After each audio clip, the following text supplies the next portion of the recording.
Hey everyone, happy Monday. Today I'm coming to you with a home maintenance tip. So today we have our home inspector, my trusted home inspector, coming to do an inspection of our personal home. And it's something that I actually recommend to many clients, and that is to have an inspection done every 3 to 5 years on your home. You don't need to have every nook and cranny checked. You don't need to have all the windows and all the outlets checked because you know kind of what works and what doesn't work. But really you need someone to go into the spaces that you wouldn't normally go into. Like for example, at our home, we have two crawl spaces and two attic crawl spaces. We never go into them. When we purchased our home 7 years ago, there were rodents and we had all these issues going on there. And we had everything sealed and treated, and we do need to check every so often that there is no like water intrusion, there is no additional rodent activity. And then also just to check everything on the roof and the flashing and the things that you wouldn't normally see, because if you can get ahead of all of that or know what the issues are, if there are any, then it's just so much easier to take care of early on, and it can save you so much money in the long run.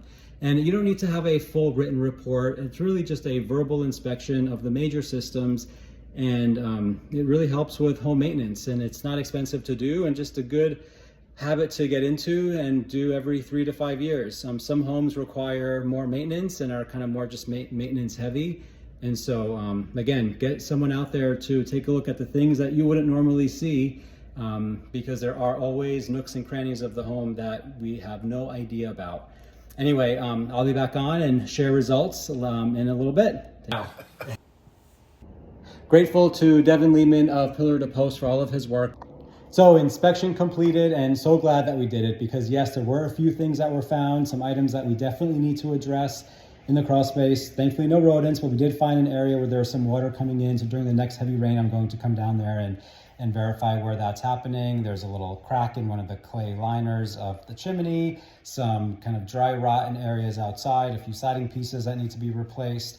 Won't bore you with all the things, but definitely more to add to our continuing house project list, as there always are items. It's just part of home ownership. Anyway, super good idea to do every 3 to 5 years, depending on the house and depending on how kind of willing you are to go into the places and really look. But yeah, it's like even just having some screens that we had put in some openings into the attic crawl space that have actually fallen over. I would have never known that. It's really hard to see that unless you get really up and close to it. So anyway, take care. Any recommendations needed, reach out, and have a great week. Bye.